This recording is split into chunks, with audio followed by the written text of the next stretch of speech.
ছেলে কানান কিংবা তার স্ত্রী, তারা কিন্তু নূহ আলাইহিস সালামের প্রতি ঈমান আনেনি। তার মানে বাবা নবী হয়ে অনেক সময় ছেলে ঈমান আনতে পারেনি, তার ভাগ্যে সেটা জোটেনি। নূহ আলাইহিস সালাম নবী ছিলেন, কিন্তু তার স্ত্রী তার প্রতি ঈমান আনেনি।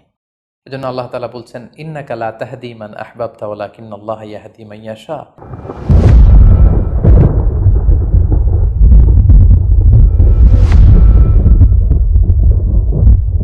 আসসালামু আলাইকুম ওয়া রাহমাতুল্লাহি ওয়া বারাকাতুহু। নাহমাদুহু ওয়া নুসাল্লি আলা রাসূলিহিল কারীম। আম্মা বা'দু ফাআউযু বিল্লাহি মিনাশ শাইতানির রাজীম। বিসমিল্লাহির রহমানির রহিম। নূহ আলাইহিস সালাম আউয়ালু রাসূলিন বুইসা ইলা আহলিল আরদ। সাইয়েদনা আদম আলাইহিস সালাম এবং ইদ্রিস আলাইহিস সালামের পরে আল্লাহ তাআলা নূহ আলাইহিস সালামকে পৃথিবীর সর্বপ্রথম রাসূল করে এই পৃথিবীতে প্রেরণ করেছেন। এবং আল্লাহ তাআলা ওনাকে বলেছেন আবদান শাকুরা, মানে হচ্ছে অ্যান অবিডিয়েন্ট সার্ভেন্ট অফ আল্লাহ। আল্লাহ তাআলার একজন কৃতজ্ঞ বান্দা হিসেবে আল্লাহ তাআলা কালামুল্লাহ মাজিদে নূহ আলাইহিস সালামকে এই উপাধি দিয়েছিলেন। পাশাপাশি তিনি হচ্ছেন উলুল আজমি মিনার রসুল, অর্থাৎ 5 জন নবীকে আল্লাহ তাআলা কুরআনুল কারীমে দৃঢ় প্রত্যয়ী বা দৃঢ়চেতা রাসূল হিসেবে ঘোষণা করেছেন। নূহ আলাইহিস সালাম হচ্ছেন তাদের মধ্য থেকে অন্যতম। সাউদার্ন ইরাকের একটি শহরে, যেটি কুফা শহরের নিকটবর্তী একটি শহর, এমন একটি শহরে আল্লাহ তাআলা নূহ আলাইহিস সালামকে নবী হিসেবে প্রেরণ করেছিলেন। সাইয়েদনা আদম আলাইহিস সালাম থেকে শুরু করে নূহ আলাইহিস সালাম পর্যন্ত টানা 1000 বছর পর্যন্ত পৃথিবীতে শিরকের সূচনা বা উৎপত্তি হয়নি। বেসিকলি নূহ আলাইহিস সালামের জামানাতেই এই পৃথিবীতে সর্বপ্রথম শিরকের সূচনা হয়েছিল। ইবলিস শয়তান সর্বপ্রথম নূহ আলাইহিস সালামের জামানার যে কওমের লোকেরা, তাদের কাছে শিরকের ইন্ট্রোডিউস করেছিল। তাদের সময়ে 5 জন আল্লাহওয়ালা ব্যক্তি ছিল। তাদের ইন্তেকালের পরে শয়তান সেই জনগোষ্ঠীর লোকদের কাছে এসে বলল, তোমরা এই সমস্ত কি ইবাদত করছো? তোমাদের পূর্বপুরুষেরা যেমনভাবে আল্লাহ তাআলার কাছে ইবাদত করে নিজেদেরকে সঁপে দিয়েছিল, তার সামনে তো তোমাদের ইবাদত কিছুই নয়। তোমরা একটা কাজ করো, তোমাদের 5 জন আধ্যাত্মিক পুরুষ বা আল্লাহর প্রিয় বান্দাদের 5টি মূর্তি তৈরি করে তোমরা তোমাদের ইবাদতগাহের পাশে রাখো। ফলে তাদের চেহারা দেখলে তাদের বেশি বেশি ইবাদতের কথা তোমাদের স্মরণ হবে এবং তোমরা আল্লাহ তাআলার ইবাদত করার ব্যাপারে বেশি আগ্রহী হবে। তারা এই শয়তানের মুখরোচক চমৎকার এই কথা শুনে তাদের শ্রেষ্ঠ 5 জন সন্তান বা আল্লাহওয়ালা 5 জন ব্যক্তির 5টি মূর্তি তৈরি করে তাদের ইবাদত গাহের ভেতরে তারা স্থাপন করলো। এবং আসলেই তারা যখন এই 5 জন ব্যক্তিদের মূর্তির দিকে তাকাতো, তাদের আল্লাহ তাআলার ইবাদতের কথা তাদের স্মরণ হতো, ফলে তারা আল্লাহ তাআলার বেশি বেশি ইবাদত করতে লাগলো। এই জেনারেশন এভাবেই বেশি বেশি আল্লাহ তাআলার ইবাদতের মধ্য দিয়ে তারা পার করতে লাগলো। কিন্তু পরবর্তী জেনারেশন যখন আসলো, শয়তান তাদের কাছে এমনভাবে কুমন্ত্রণা বা টেম্পটেশন দিল, ফলে ওই প্রজন্ম তারা আল্লাহ তাআলার এক আল্লাহর ইবাদতকে ভুলে গিয়ে এই 5 জন শ্রেষ্ঠ আল্লাহর ওয়ালির মূর্তির সামনে দাঁড়িয়ে সেখানেই তারা মানত করতে শুরু করলো এবং এক আল্লাহর ইবাদত বাদ দিয়ে সেই মূর্তিগুলোর ইবাদত শুরু করে দিল। এভাবেই সাইয়েদনা নূহ আলাইহিস সালামের জামানাতে সর্বপ্রথম শিরকের সূচনা হয়।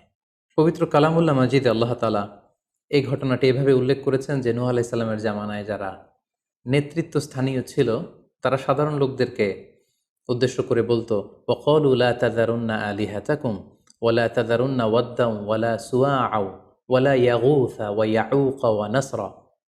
অর্থাৎ আমাদের যে 5 জন বিখ্যাত ব্যক্তি, তাদের নাম ছিল ওয়াদ্দান, সুওয়াআন, ইয়াগুস, ইয়াউক এবং নাসর।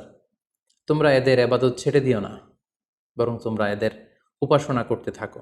ফলে এই আয়াত প্রমাণ করে যে নূহ আলাইহিস সালামের জামানাতে সর্বপ্রথম শিরকের উৎপত্তি হয়েছিল। কিন্তু নূহ আলাইহিস সালাম তার জাতিগোষ্ঠীর কাছে এক আল্লাহর দাওয়াত দিয়ে যেতে লাগলেন। তিনি বলতে আরম্ভ করলেন, ইয়া কওমি আবুদুল্লাহ মা লাকুম মিন ইলাহিন গায়রুহু আফালা তাত্তাকুন। হে আমার জাতিগোষ্ঠীর লোকেরা, হে আমার জনগোষ্ঠীর লোকেরা, তোমাদের কি হলো? তোমরা কেন এক আল্লাহর ইবাদত করছো না? তোমরা কি আল্লাহকে ভয় পাও না? এবং তিনি বললেন যে আল্লাহ তাআলা আমাকে তার বাণীবাহক হিসেবে, প্রেরিত রাসূল হিসেবে তোমাদের কাছে পাঠিয়েছেন। এই যে আমি তোমাদেরকে তাওহীদের বা এক আল্লাহর ইবাদতের দিকে দাওয়াত দিচ্ছি, এজন্য তো আমি কোনো পারিশ্রমিক তোমাদের কাছে চাচ্ছি না, বরং তোমরা যেভাবে শিরক করে যাচ্ছ, এক আল্লাহ ছাড়া মূর্তির পূজা করে যাচ্ছ, ইন্নী আখাফু আলাইকুম আযাব ইয়াউমিন আযীম, আমি তোমাদের উপর কঠিনতম আযাব আসার আশঙ্কা করছি। সো তোমরা শিরক ছেড়ে দিয়ে, মূর্তি পূজা ছেড়ে দিয়ে, পৌত্তলিকতা ছেড়ে দিয়ে এক আল্লাহ তাআলার ইবাদতের দিকে ফিরে আসো। নূহ আলাইহিস সালাম যখন তার জাতিগোষ্ঠীর লোকদের কাছে তাওহীদের দাওয়াত বা এক আল্লাহর ইবাদতের দাওয়াত দেয়া শুরু করলেন, তার জাতির লোকেরা, তার কওমের লোকেরা নানা ধরনের টাল বাহানা, অজুহাত এবং বিভিন্ন ধরনের যুক্তি তারা স্থাপন করতে শুরু করলো। তাদের প্রথম যুক্তি ছিল যে, হে নূহ, কেন আমরা তোমার দাওয়াতে সাড়া দেব? কারণ সমাজের নিম্ন শ্রেণীর লোকেরা হচ্ছে তোমার অনুসারী। আরাযিলুনা বাদিয়ার রাই ওমা নারাকা ইত্তাবাআকা ইল্লাল্লাযীনা হুম আরাযিলুনা বাদিয়ার রাই। কারণ আমরা দেখতে পাচ্ছি সমাজের লো ক্লাসের যারা লোকজন, নিম্ন শ্রেণীর লোকজন, নিম্ন পেশার লোকজন, এরাই হচ্ছে তোমার ফলোয়ার। তোমরা আগে এই সমস্ত লোকদেরকে তোমার আশপাশ থেকে সরাও, তখন আমরা তোমার এ দাওয়াতকে গ্রহণ করব। তাদের আরও একটি যুক্তি ছিল যে, তুমি এই নিম্ন শ্রেণীর লোকদেরকে নিয়ে সমাজে ইনফ্লুয়েন্সিয়াল হতে চাচ্ছ। ইয়াতাফাদ্দালু আলাইকুম, এই নূহ হচ্ছে জেলে সমাজ, কৃষক সমাজ, এই সমস্ত নিম্ন শ্রেণীর লোকদেরকে নিয়ে এই সমাজের মধ্যে একটা ইনফ্লুয়েন্স ক্রিয়েট করে সে আমাদের উপর সুপিরিয়র হতে চাইছে। এটা ছিল তাদের আরেকটা যুক্তি। তারা আরও বলতো যে, আগে যদি এই নিম্ন শ্রেণীর লোকদেরকে তোমার কাছ থেকে তুমি তাড়িয়ে দাও, তাহলে আমরা তোমার উপর বিশ্বাস স্থাপন করতে পারি। নূহ আলাইহিস সালামের এই কথার জবাবে তিনি বলেছিলেন, ওমা আনা বিতারিদিল্লাযীনা আমানু, অর্থাৎ যারা আল্লাহ তাআলার উপর বিশ্বাস স্থাপন করেছে, যদিও তারা নিম্ন শ্রেণীর হয়ে থাকে, কি করে আমি তাদেরকে তাড়িয়ে দিতে পারি? তাদের আরও একটি যুক্তি ছিল যে, তুমি আমাদের মতো মানুষ, দেখতে তো তুমি আমাদের মতো মানুষ, তুমি খাচ্ছ, দাচ্ছ, ঘুমাচ্ছ, ঘুরে বেড়াচ্ছ, বাজারে যাচ্ছ, ক্রয় বিক্রয় করছো, আমাদের মতো মানুষ হয়ে তুমি কেমন করে রাসূল হতে পারো? তুমি যে রাসূল, কি করে আমরা বিশ্বাস করব? কেন আকাশ থেকে ফেরেশতারা এসে বলে দিয়ে যায় না যে তুমি রাসূল? তাহলে তো আমরা ফেরেশতাদেরকে দেখলে আমরা আস্থা পেতে পারি এবং নিশ্চিত হতে পারি যে আসলেই তুমি আল্লাহর পাঠানো রাসূল। এবং তারা পাশাপাশি আরও বলতো যে, আমাদের পূর্বপুরুষরা তো এই সমস্ত মূর্তিরই পূজা করেছে, তাহলে কি তুমি বলতে চাইছো এরা ভ্রান্ত ছিল? সর্বশেষে তারা বলতে আরম্ভ করলো যে, নূহ, তুমি হচ্ছে মিথ্যাবাদী, পাগল এবং ভ্রান্ত, আমরা আমাদের অবস্থানে অটল থাকব। এভাবে সাইয়েদনা নূহ আলাইহিস সালামের তাওহীদের যে দাওয়াত তিনি তার সমাজে ছড়িয়ে দিচ্ছিলেন, তারা ডিরেক্টলি এই একত্ববাদের দাওয়াতকে তারা প্রত্যাখ্যান করলো, রিজেক্ট করলো। কিন্তু নূহ আলাইহিস সালাম তিনি হাল ছাড়েননি। তিনি টানা 950 বছর তার জাতিগোষ্ঠীর লোকদের কাছে তিনি এক আল্লাহর দাওয়াত দিয়ে যেতে লাগলেন। কালামুল্লাহ মাজিদ আমাদেরকে জানাচ্ছে, ওয়ালাকাদ আরসালনা নূহান ইলা কওমিহি ফালাবিসা ফীহিম আলফা সানাতিন ইল্লা 50 আমা। তিনি 1 বছর, 2 বছর, 10 বছর, 20 বছর নয়, টানা 950 বছর তিনি লাগাতার কন্টিনিউয়াসলি তার কওমের লোকদের কাছে তিনি এই তাওহীদের দাওয়াত দিয়ে যেতে লাগলেন। এবং তিনি দিন রাতকে এক করে টায়ারলেসলি, রেস্টলেসলি তিনি তার জাতিগোষ্ঠীর কাছে এই একই দাওয়াত দিতে লাগলেন। তিনি বলছেন যে, রব্বি ইন্নী দাআউতু কওমি লাইলা ওয়া নাহারা, হে আল্লাহ, দিন রাত তো আমি চেষ্টা করে গেলাম, তাদেরকে তাওহীদের দাওয়াত দিলাম, কিন্তু তারা আমার কথা শুনছে না। ওয়া ইন্নী কুল্লামা দাআউতুহুম লিতাগফিরা লাহুম জাআলু আসাবিআহুম ফি আযানিহিম। এর মানে হচ্ছে, আল্লাহ, আমি যখনই তাদেরকে দাওয়াত দিতাম, তারা তাদের আঙ্গুলগুলো তাদের কানের ভেতরে ঢুকিয়ে রাখতো, যাতে করে আমার তাওহীদের কথা তাদের শুনতে না হয়। এবং ওয়াস্তাগশাউ সিয়াবাহুম ওয়া আসররু ওয়াস্তাকবারু ইস্তিকবারা, তারা আমাকে দেখলেই চাদর দিয়ে তাদের মুখ পেঁচিয়ে রাখতো, যাতে করে আমার কথাগুলো তারা শুনতে না পায়। সুম্মা ইন্নী দাআউতুহুম জিহারা। আমি, নূহ আলাইহিস সালাম বললেন, আল্লাহ, আমি দাওয়াতি কাজ করার কোনো মাধ্যমই তো বাকি রাখিনি। আমি প্রথমে পার্সন টু পার্সন আমি প্রাইভেটলি দাওয়াত দিতাম। এটা যখন তারা অস্বীকার করলো, আমি তখন পাবলিক দাওয়াত দেওয়া শুরু করলাম। আমি তাদের বড় গ্যাদারিংসে, বিভিন্ন ফেস্টিভ্যালে যে তাদেরকে এই দাওয়াতের কথা শোনালাম, কিন্তু তারা প্রত্যাখ্যান করেছে। সুম্মা ইন্নী আ'লানতু লাহুম ওয়া আসরারতু লাহুম ইসরারা। অর্থাৎ এই আয়াত থেকে বোঝা যাচ্ছে যে, নূহ আলাইহিস সালাম দাওয়াত দেয়ার বা বাণী বাহকের যে কাজ, এই গুরুদায়িত্ব পালনে কোনো ধরনের প্রক্রিয়া তিনি বাদ রাখেননি। তিনি দিনে রাতে, তিনি প্রাইভেটলি, তিনি পাবলিকলি, তিনি উৎসাহ প্রদানের মাধ্যমে, জান্নাতের সুসংবাদ দেওয়ার মাধ্যমে, কিংবা জাহান্নামের ভয় দেখানোর মাধ্যমে নানাভাবে তার জাতিগোষ্ঠীর কাছে আখিরাতের কথা, আখিরাতে আল্লাহ তাআলার সুপ্রিম কোর্টের কাঠগড়ায় দাঁড়িয়ে জবাবদিহিতার কথা, এক আল্লাহর একত্ববাদের কথা, এই দাওয়াতগুলো তিনি দিয়ে গিয়েছেন। কিন্তু অধিকাংশ ক্ষেত্রেই এবং অধিকাংশ লোকগুলোই নূহ আলাইহিস সালামের এই তাওহীদের দাওয়াতকে প্রত্যাখ্যান করেছিল এবং রিজেক্ট করেছিল।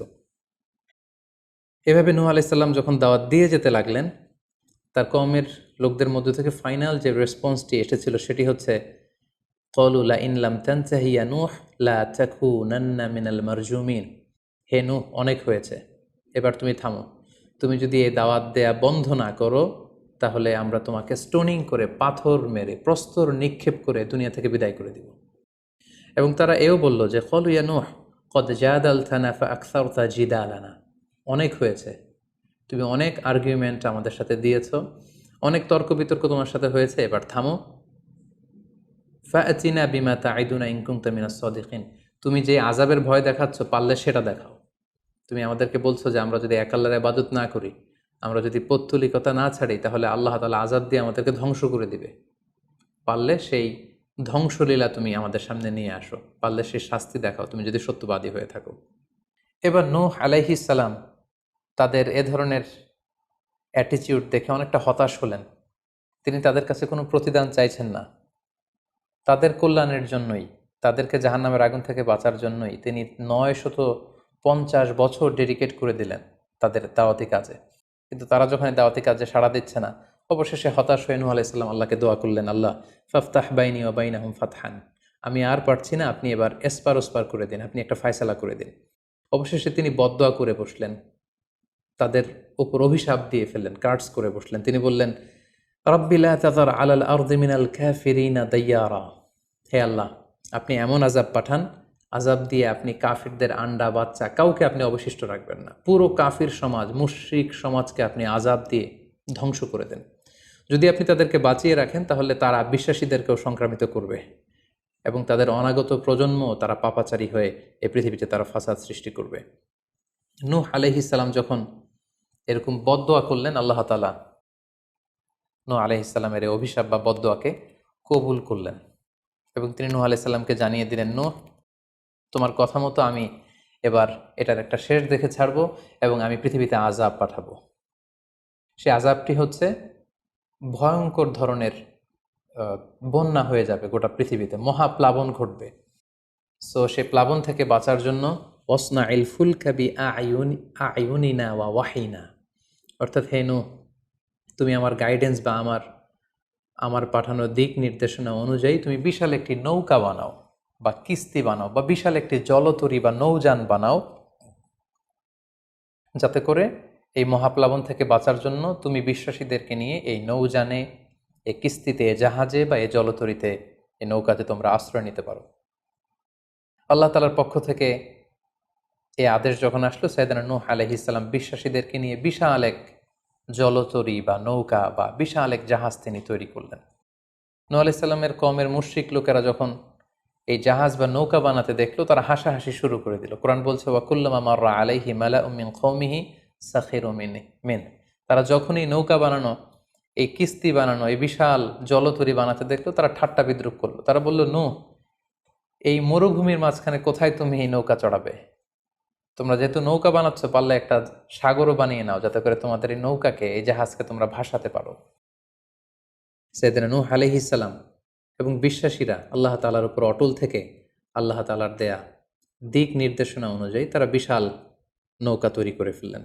এ পর্যায়ে আল্লাহ তাআলা নূহ আলাইহিস সালামকে জানালেন যে, মহাপ্লাবনের জন্য নূহ তুমি অপেক্ষা করতে থাকো এবং এই প্লাবনটা হবে 40 দিন লম্বা, 40 days long, and the entire wall will be drastically flooded. গোটা বিশ্বের এমন কোনো জায়গা থাকবে না, আনাচে কানাচে গোটা বিশ্বটা এই মহাপ্লাবনের আওতায় এসে পৃথিবীর সব প্রাণীগুলো মারা যাবে। সো তুমি কি করে বুঝবে যে আমি কখন এই মহাপ্লাবন পৃথিবীতে দিচ্ছি? সেটার একটা সাইন হচ্ছে, তুমি যখন চুলার ভেতর থেকে ফুরফুর করে, কলকল করে পানি বেরোতে দেখবে, তখনই বুঝবে যে সে টাইমটা চলে এসেছে। তখন তুমি হাত্তা ইদা জা আমরুনা বা ফারাত তান্নুর, চুলার ভেতর থেকে আগুনের পরবর্তীতে, আগুনের বিপরীতে পানি ছুটতে আরম্ভ করবে, তখনই বুঝবে যে সে সময়টা চলে এসেছে, মহাপ্লাবনের সময়টা একেবারে ঘনিয়ে এসেছে। কুল নাহমিল ফিহা মিন কুল্লি যাওজাইনি ইসনাইন, তখন তুমি সমস্ত বিশ্বাসী বান্দাবান্দিদেরকে, যারা তোমার ফলোয়ার, যারা একত্ববাদে বিশ্বাসী তাদেরকে নিয়ে সেই নৌকায় তুমি আরোহণ করবে এবং প্রতিটি প্রাণী থেকে জোড়ায় জোড়ায়, অর্থাৎ ম্যাসকুলিন অ্যান্ড ফ্যামিনিন, নারী পুরুষ জোড়ায় জোড়ায় তুমি নিয়ে সেই নৌকাতে আরোহণ করবে, কারণ এই মহাপ্লাবনটা এত ভয়ঙ্কর মহাপ্লাবন হবে, ফলে পৃথিবীতে কেউ বেঁচে থাকবে না এবং তোমরাই হবে নেক্সট জেনারেশন, এবং তোমাদের থেকেই পৃথিবী আবার নতুন করে সভ্যতা বিনির্মিত হবে এবং তোমাদের থেকে নতুন করে পৃথিবীর সব প্রাণীকুল আবার নতুন করে বংশবিস্তার শুরু হবে। আল্লাহ তাআলার এই গাইডেন্স অনুযায়ী নূহ আলাইহিস সালাম অপেক্ষা করতে লাগলেন যে কখন চুলার ভেতর থেকে কলকল করে পানি বেরোয়। হঠাৎ করে তিনি একদিন দেখতে পেলেন যে চুলার ভেতর থেকে পানি বেরোচ্ছে। তিনি সমস্ত বিশ্বাসীদেরকে নিয়ে এবং বিভিন্ন প্রাণীকুল থেকে জোড়ায় জোড়ায় নারী পুরুষ দুই ধরনের জেন্ডারকে একত্রিত করে নিয়ে তিনি আল্লাহ তাআলার নামে সেই নৌকার মধ্যে আরোহণ করলেন এবং আল্লাহ বললেন, ওয়াকাল আরকাবু ফিহা বিসমিল্লাহি মাজরেহা ওয়া মুরসাহা ইন্না রাব্বি লাগফুরুর রাহিম। আল্লাহ বললেন, তোমরা যখন আরোহণ করবে তোমরা আল্লাহর নামে আরোহণ করবে, অর্থাৎ বিসমিল্লাহ বলে আরোহণ করবে, কারণ তোমাদের এই নৌকার এই জাহাজের গতি এবং স্থিতি এটা হবে আল্লাহর নামে। এটার সেইলিং বা অ্যাঙ্করিং, এটার পানির উপরে ভেসে চলা এবং এটার নোঙর ভিড়ানো সবটাই হবে আল্লাহ তাআলার নামে। এবং আল্লাহ তাআলার আদেশ অনুযায়ী নূহ আলাইহিস সালাম সবাইকে নিয়ে সেই নৌকায় আশ্রয় নিলেন।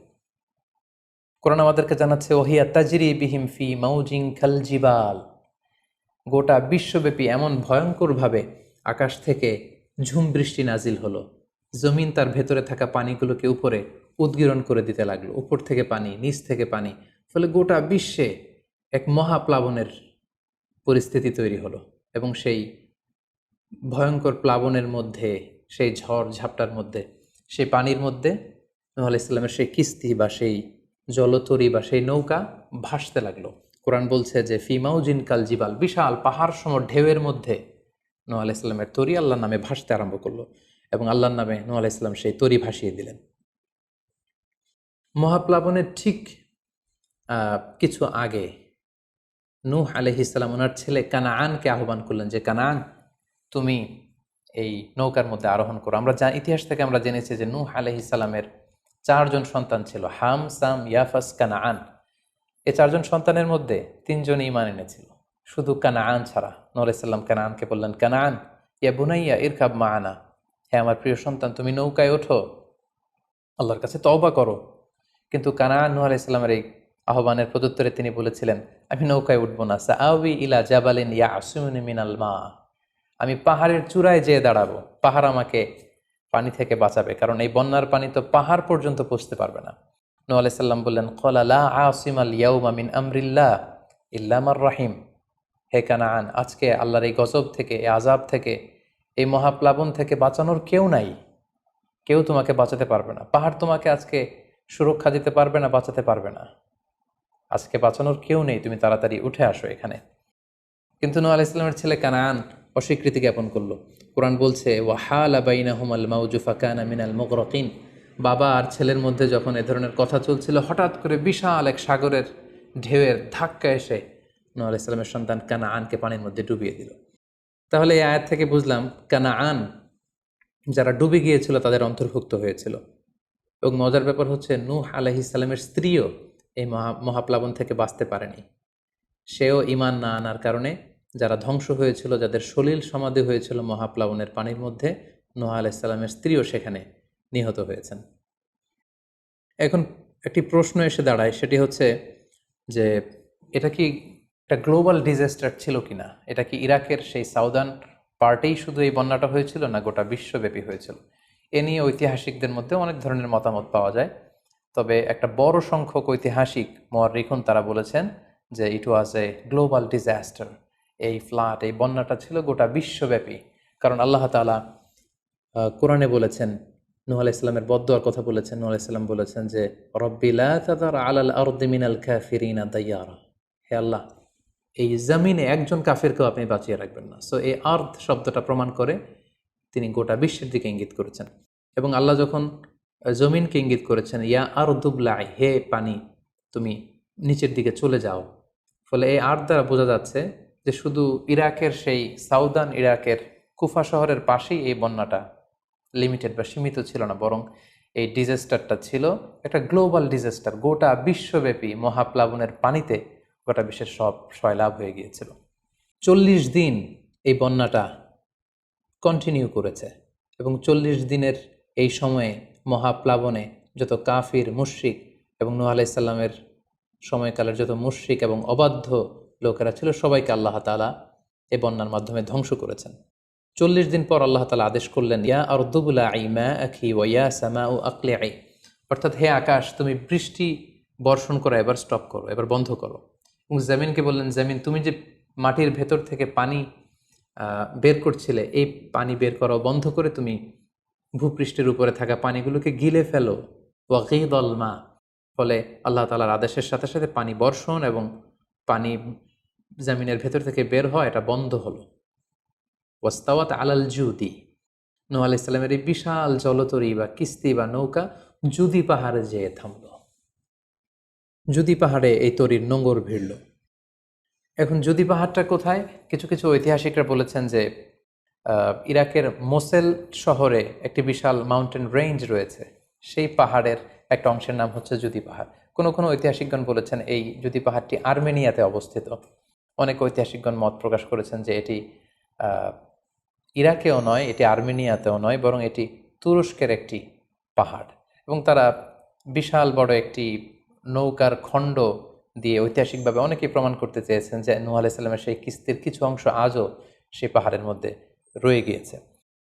সেই জুদি পাহাড়ে যখন এই নৌকাটি ভিড়ল, আল্লাহ তাআলা তখন নূহ আলাইহিস সালামকে আদেশ করলেন, ইহবিত বিসালামিন মিন্না, তুমি এবার শান্তির সাথে সেফলি সাউন্ডলি তুমি এবার সেই জুদি পাহাড়ে তোমরা নামো। ও বারাকাতিন আলাইক, তোমাদের উপর আমার পক্ষ থেকে বারাকা ব্লেসিং থাকবে।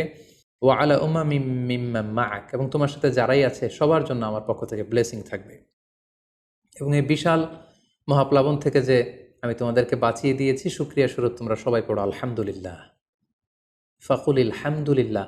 কোরআন বলছে যে তারা সবাই আল্লাহর প্রশংসা করে সেখান থেকে নেমে আসলো এবং নূহ আলাইহিস সালামকে আল্লাহ তাআলা শিখিয়ে দিলেন, নূহ এবার তুমি পড়ো রব্বি আনজিলনি মুনজালান মুবারাকান ওয়া আনতা খায়রুম মুনজিলিন, অর্থাৎ হে আল্লাহ আপনি এমন জায়গায় আমাদেরকে অবতরণ করুন যে জায়গাটা আমাদের জন্য কল্যাণকর, কারণ আপনিই তো উত্তম অবতরণকারী। ফলে নূহ আলাইহিস সালামের সাথে যারা ছিল বিশ্বাসীরা, তারা এবং তার সাথে প্রাণীকুলের মধ্য থেকে যারা ছিল সবাইকে নিয়ে নূহ আলাইহিস সালাম এই জমিনে বন্যা পরবর্তী মহাপ্লাবন পরবর্তী সময়ে তিনি সবাইকে নিয়ে এই জমিনের মধ্যে আবার নেমে আসলেন। ফলে ঠিক ওই সময়টাতে পৃথিবীতে আর কোনো কাফের, কোনো মুশরিক, কোনো পৌত্তলিক ছিল না, বরং তখন এটা ছিল, it was very fresh and pure monotheist generation, একত্ববাদী একটা প্রজন্ম। ফলে এখানে ঠিক ঠিক ওই সময়টাতে পৃথিবীতে আর কোনো কাফির মুশরিক আর ছিল না। আমরা আমাদের আলোচনার শুরুর দিকে বলেছিলাম যে নূহ আলাইহিস সালামের 4 জন ছেলে ছিল, হাম, সাম, ইয়াফাস এবং কানাআন। এবং ঐতিহাসিকভাবে এটা ঐতিহাসিক বিভিন্ন ধর্মগ্রন্থ থেকেও এটা প্রমাণিত যে এই 4 ছেলের মধ্য থেকে একজন ছেলে ছিল কানাআন, যে মহাপ্লাবনে মৃত্যুবরণ করেছে, এবং হাম, সাম এবং ইয়াফেস, তাদের মধ্য থেকেই মূলত গোটা বিশ্বে নতুন করে মানব সভ্যতার আবার সূচনা হয়েছে। নূহ আলাইহিস সালামের ছেলে হাম, তিনি আফ্রিকাতে তার পরিবার নিয়ে বসবাস শুরু করেন, এবং ওনার ছেলে সাম, যেখান থেকে সেমাইটিক শব্দটি আমরা বলে থাকি, ওনার ছেলে সাম তার আত্মীয় স্বজন এবং তার বংশধরদেরকে নিয়ে ধীরে ধীরে মধ্যপ্রাচ্য বা দূরপ্রাচ্যের এই এরিয়াতে পরবর্তীতে তারা বসবাস শুরু করেন। এবং ওনার ছেলে ইয়াফেস বর্তমান যে চীন বা তার আশেপাশের যে এরিয়াগুলো আছে সেখানে বসবাস শুরু করেন, এবং সেখান থেকেই মানব ইতিহাস আবার নতুন করে তার পথ চলা শুরু করলো, এবং গোটা বিশ্বে বাচ্চা রিজালান কাসীরা ওয়া নিসা, অনেক নারী পুরো গোটা বিশ্বে সেখান থেকে আবার ছড়িয়ে পড়তে আরম্ভ করলো। এভাবেই নূহ আলাইহিস সালাম একত্ববাদের দাওয়াত দিয়ে নিরলস প্রচেষ্টা করে ওনার জীবনকে তিনি অতিবাহিত করেছেন। সাইয়েদনা নূহ আলাইহিস সালাম ওনার ইন্তেকালের পরে ওনাকে কোথায় কবর দেওয়া হয়েছে এ নিয়ে 2টি মত পাওয়া যায়। প্রথম মত অনুযায়ী ওনাকে মক্কাতে কবরস্থ করা হয়েছে, আরেকটি মত অনুযায়ী লেবাননের কার্ক নামে একটি এরিয়াতে জাবালে দীর, সেই দীর মাউন্টেনের পাশে সাইয়েদনা নূহ আলাইহিস সালামকে কবরস্থ করা হয়েছে। সম্মানিত সুধী, এই ছিল নূহ আলাইহিস সালামের সংক্ষিপ্ত, বর্ণাঢ্য এবং সংগ্রামী জীবন কাহিনী। এ পর্যায়ে আমরা নূহ আলাইহিস সালামের এই স্টোরি থেকে, এই জীবনী থেকে কী ধরনের লেসন, লাইফ লেসন বা শিক্ষা আমরা পেতে পারি যেটা আমরা আমাদের সমাজের সাথে রেলেভেন্ট করতে পারি, আমরা সে বিষয়ে সামান্য কিছু আলোচনা করব। আমরা যারা দাওয়া কাজের সাথে ইনভলভড, তাদের জন্য নূহ আলাইহিস-সালামের জীবনীতে আসলে নূহ আলাইহিস-সালামের দাওয়া ক্যারিয়ার থেকে নেবার মতো, শেখার মতো অনেক কিছু রয়েছে। তোর মধ্যে থেকে অন্যতম হচ্ছে যে ডাইভার্সিটি অফ দাওয়া অ্যাপ্রোচ। আমরা জানি যে আমরা যারা আল্লাহ তাআলার এই কথাগুলো, কোরআন সুন্নাহর এই মেসেজগুলো পৌঁছে দিচ্ছি, আমরাও কাইন্ডা বাণীবাহকের কাজ কিন্তু আমরা করছি। যেহেতু নবীরা নেই, তাদের অনুসৃত পথকে আমরা ধারণ করে তাদের কথাগুলো আমরা পৌঁছে দিচ্ছি। সো আমাদের এই দাওয়া অ্যাপ্রোচের মধ্যে ডাইভার্সিটি থাকতে হবে। আমরা যেমনি ওরালি দাওয়া কাজ করি, নবীরা ওরালি দাওয়া কাজ করতেন, মৌখিকভাবে মানুষকে দাওয়া দিতেন। এই ওরালি দাওয়ার পাশাপাশি আমরা রিটেন দাওয়ার কাজ করতে পারি, আমরা প্র্যাকটিক্যাল দাওয়া কাজ করতে পারি। অর্থাৎ প্র্যাকটিক্যাল দাওয়াটা হচ্ছে লাইভ দাওয়া। আমার কথা দেখে, আমার আচরণ দেখে, আমার ডিলিংস দেখে মানুষ ইসলামের সৌন্দর্যের প্রতি আকৃষ্ট হবে, এবং এটা খুবই ফলপ্রসূ একটা দাওয়া সিস্টেম। সো আমরা যদি নূহ আলাইহিস সালামের জীবনের দিকে তাকাই, তাহলে দেখব উনি অনেকভাবে এই দাওয়া কাজ করেছেন। উনি প্রথম পার্সন টু পার্সন টার্গেট করে তাকে একা একা বোঝাতেন। এটা যখন কাজ না করতো, প্রাইভেট দাওয়া থেকে উনি পরে সুইচ করলেন পাবলিক দাওয়াতে। কোরআন আমাদেরকে জানিয়েছে যে তার কওমের বিভিন্ন ফেস্টিভ্যালগুলোতে, সেখানকার বিভিন্ন পাবলিক গ্যাদারিংসগুলোতে, সেখানকার বিভিন্ন ক্লাবগুলোতে তিনি যে এক আল্লাহর দাওয়া তিনি সেখানে পেশ করেছেন। পাশাপাশি নূহ আলাইহিস সালাম তার সময়ের সম্ভ্রান্ত ব্যক্তিবর্গ যারা, তাদেরকে স্পেশালি তিনি দাওয়া কাজের আওতায় নিয়ে এসেছেন। এলিট সোসাইটি যারা, আমরা যদি আল্লাহ রাসূল সাল্লাল্লাহু আলাইহি ওয়াসাল্লামের দাওয়া অ্যাক্টিভিটির দিকে তাকাই, তাহলে দেখব যে উনিও কিন্তু সানাদিদে কোরাইশের যারা লিডার শ্রেণী ছিল, গণ্যমান্য ব্যক্তিবর্গ ছিল, তাদেরকে তিনি স্পেশালি দাওয়া কাজ করতেন তাদের সাথে। কারণ আমরা জানি যে একটা সমাজের লিডার যদি ইসলামের পথে আসে, ফলে তার যে লক্ষ লক্ষ ফলোয়ার থাকবে, তারাও তার দ্বারা ইনফ্লুয়েন্স হয়ে তারাও ইসলামের পথে চলে আসবে। এবং আল্লাহ রাসূল সাল্লাল্লাহু আলাইহি ওয়াসাল্লামের জীবনীতে আমরা দেখেছি যে কোনো গোষ্ঠীর বা কোনো কওমের বা কোনো ট্রাইবের গোত্র প্রধান যখন কালিমা পড়ে মুসলমান হয়েছে, তার দেখা দেখি গোত্রের সকল নারী পুরুষ তারাও মুসলমান হয়ে গেছে। দাওয়া কাজ আঞ্জাম দেওয়ার ক্ষেত্রে যারা এলিট সোসাইটি বা সমাজের গণ্যমান্য ব্যক্তিবর্গ যারা থাকবে, তাদেরকে দাওয়া দেওয়ার ক্ষেত্রে আমাদেরকে স্পেশাল এফোর্ট দিতে হবে। কারণ তাদেরকে যদি আমরা ইসলামের পক্ষে, সত্যের পক্ষে কনভিন্সড করতে পারি, ফলে তারা সমাজের আরও অনেক লোককে ইনফ্লুয়েন্স করে ইসলামের সুশীতল বাণীর ভেতরে নিয়ে আসতে পারবে। তো এর মানে এই নয় যারা নিম্ন শ্রেণীর বা যারা সমাজের মধ্যবিত্ত বা নিম্ন মধ্যবিত্ত যে ফ্যামিলিগুলো রয়েছে বা যে সমস্ত লোকজন রয়েছে, তাদেরকে আমরা গুরুত্ব দিব না, ব্যাপারটি এমন নয়। বরং নূহ আলাইহিস সালামের ঘটনা থেকে আমরা বুঝতে পারছি যে একটা হচ্ছে মাস পিপুলদের জন্য দাওয়া, আর একটি হচ্ছে যারা সমাজের উচ্চ শ্রেণী, তাদের জন্য স্পেশালি কিছু টাইম স্পেন্ড করা, তাদেরকে আলাদাভাবে দাওয়া দেওয়া, এবং অথবা তাদের উপযোগী করে দাওয়া অ্যাক্টিভিটি তাদের কাছে যদি আমরা প্রেজেন্টেশন করতে পারি, তাহলে নিঃসন্দেহে তারাও ইসলামের সৌন্দর্যের দ্বারা আকৃষ্ট হবে। নূহ আলাইহিস সালামের এই জীবন কাহিনী থেকে আমরা আরও একটি বিষয় শিখতে পারি, সেটি হচ্ছে দাওয়া কাজে কখনো হতাশ হওয়া যাবে না, নিরাশ হওয়া যাবে না, এবং হাল ছাড়া যাবে না, বরং ভরসা রাখতে হবে আল্লাহর উপর। কারণ আমরা কয় বছর দাওয়া কাজ করে যাচ্ছি, আমরা কতটুকু এফোর্ট দিয়েছি, আমরা কতটুকু টাইম স্পেন্ড করেছি, আমরা কতটুকু স্যাক্রিফাইস করেছি।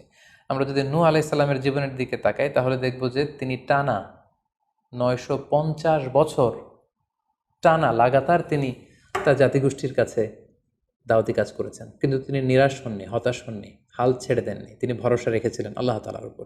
সো আমরা যারা দাওয়া কাজ করছি, আমরা ইনস্ট্যান্ট ফলাফলের জন্য যেন বসে না থাকি, আমরা আমাদের দায়িত্বটুকু পালন করব।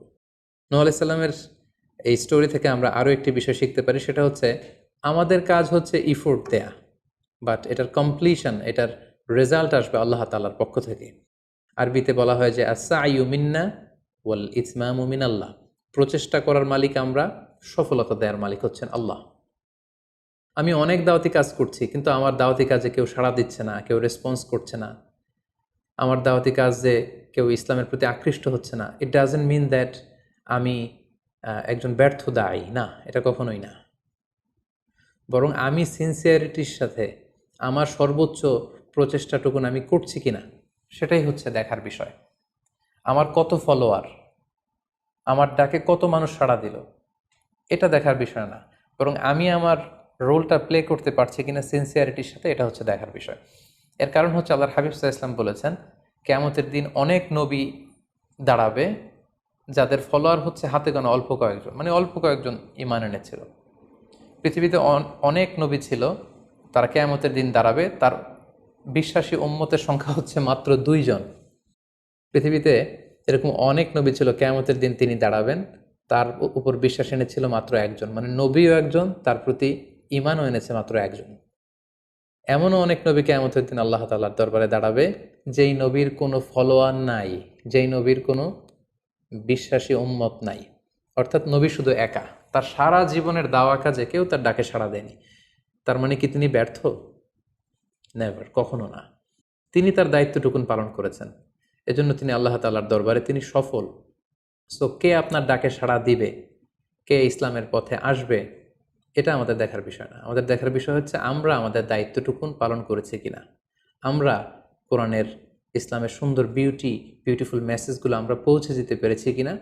That should be hour concern, সেটাই হচ্ছে আমাদের দায়িত্ব। সূরা হুদে নূহ আলাইহিস সালামের ফলোয়ার কত ছিল এ ব্যাপারে আমরা জানতে পারি। আল্লাহ তাআলা বলছেন, ওয়ামা আহমানা মাআহু ইল্লা কালিল, মানে নূহ আলাইহিস সালামের জাতিগোষ্ঠীর হাতে গোনা অল্প কিছু লোক ছাড়া তার প্রতি অন্যান্যরা ঈমান আনেনি। এই অল্প কিছু লোক, তাদের সংখ্যা কত? তাফসির ইবনে কাসিরে এসেছে, সাইয়েদনা ইবনে আব্বাস বলেন যে কানু সামানিনা নাফসান মিনহুম নিসাউহুম, নারী পুরুষ মিলিয়ে 80 জন। Could you imagine that? 950 বছরের দাওয়াতি ক্যারিয়ারে ওনার উপর ঈমান এনেছে মাত্র 80 জন। তার মানে প্রতি 100 বছরে অন অ্যান অ্যাভারেজ 10 জন ওনার উপর ঈমান আনেনি। কিন্তু উনি হচ্ছেন উলুল আজমি মিনার রুসুল, এই মহাবিশ্বের 5 জন শ্রেষ্ঠতম নবীদের মধ্য থেকে তিনি হচ্ছেন অন্যতম।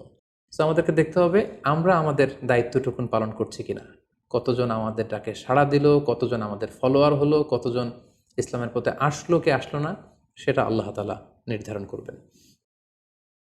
নূহ আলাইহিস সালামের জীবনী থেকে আমরা আরও যে শিক্ষাটি পাই, এবং এটি খুবই গুরুত্বপূর্ণ একটি লেসন, সেটা হচ্ছে হিদায়া অনলি বিলংস টু আল্লাহ।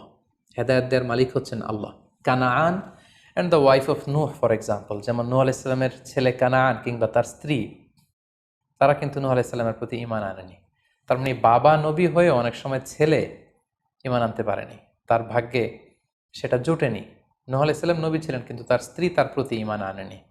এজন্য আল্লাহ তাআলা বলছেন, ইন্নাকা লা তাহদি মান আহবাবতা ওয়ালাকিন্নাল্লাহা ইয়াহদি মান ইয়াশা, হে নবী আপনি যাকে চান তাকে আপনি হেদায়েত দিতে পারবেন না, কারণ হেদায়েত দেওয়ার মালিক আপনি নন। হেদায়েত দেওয়ার নিরঙ্কুশ একচ্ছত্র ক্ষমতা হচ্ছে শুধুমাত্র কেবলমাত্র আল্লাহ তাআলার হাতে।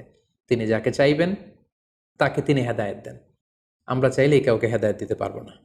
নূহ আলাইহিস সালামের জীবনী থেকে আরও একটি বড় শিক্ষা হচ্ছে যে আল্লাহ তাআলা হুট করেই কাউকে আযাব দেন না বা শাস্তি পাঠান না, বরং আল্লাহ তাআলা বারবার সুযোগ দিয়ে থাকেন। অনেক সুযোগ দেওয়ার পরে, বারবার সুযোগ দেওয়ার পরেও যখন কেউ সত্যের পথে ফিরে আসে না, বরং বারবার তারা অবাধ্যতা, দাম্ভিকতা এবং বাড়াবাড়ি করে, ঠিক তখনই আল্লাহ তাআলা তাদেরকে শাস্তি দেন। আমরা নূহ আলাইহিস সালামের জাতিগোষ্ঠীর দিকে যদি তাকাই, তাহলে দেখব যে তিনি 950 বছর তাদেরকে চান্স দিয়েছেন। এত লম্বা সময় তাদেরকে সুযোগ দেওয়ার পরেও তারা সত্যের পথে ফিরে আসেনি। অতঃপর আল্লাহ তাআলা মহাপ্লাবন দিয়ে পুরো জাতিগোষ্ঠীকে ধ্বংস করে দিয়েছেন। নূহ আলাইহিস সালামের জীবনী থেকে সর্বশেষ যে শিক্ষাটি আমরা পাই, সেটি হচ্ছে সব ধ্বংস নয়, কিছু ধ্বংস আছে যেটা আবার নতুন করে সৃষ্টি করে, অর্থাৎ সৃষ্টির জন্য ধ্বংস।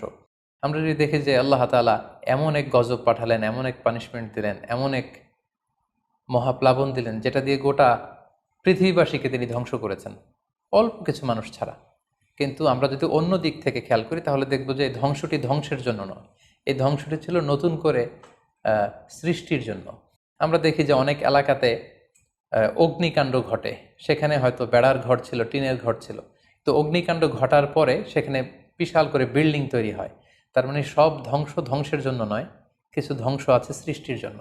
নূহ আলাইহিস সালামের ক্ষেত্রেও এই ধ্বংসের ব্যাপারটি ঠিক এমনই ঘটেছিল। এই ধ্বংসটা শুধু ধ্বংসের জন্য নয়, বরং কাফিরদেরকে, মুশরিকদেরকে ধ্বংস করে দিয়ে নতুন এক একত্ববাদী প্রজন্মের সূচনা যাতে পৃথিবীতে ঘটে, সেজন্য আল্লাহ তাআলা এই ধ্বংসের সূচনা করেছিলেন। আল্লাহ তাআলা আমাদের সবাইকে আম্বিয়া আলাইহিমুসসালামদের অনুসৃত পথে থেকে তাদের মত এবং পথকে বেছে নিয়ে সিরাতুল মুস্তাকিমে পরিচালিত হওয়ার তৌফিক দান করুক। আসসালামু আলাইকুম ওয়া রাহমাতুল্লাহি ওয়া বারাকাতুহু।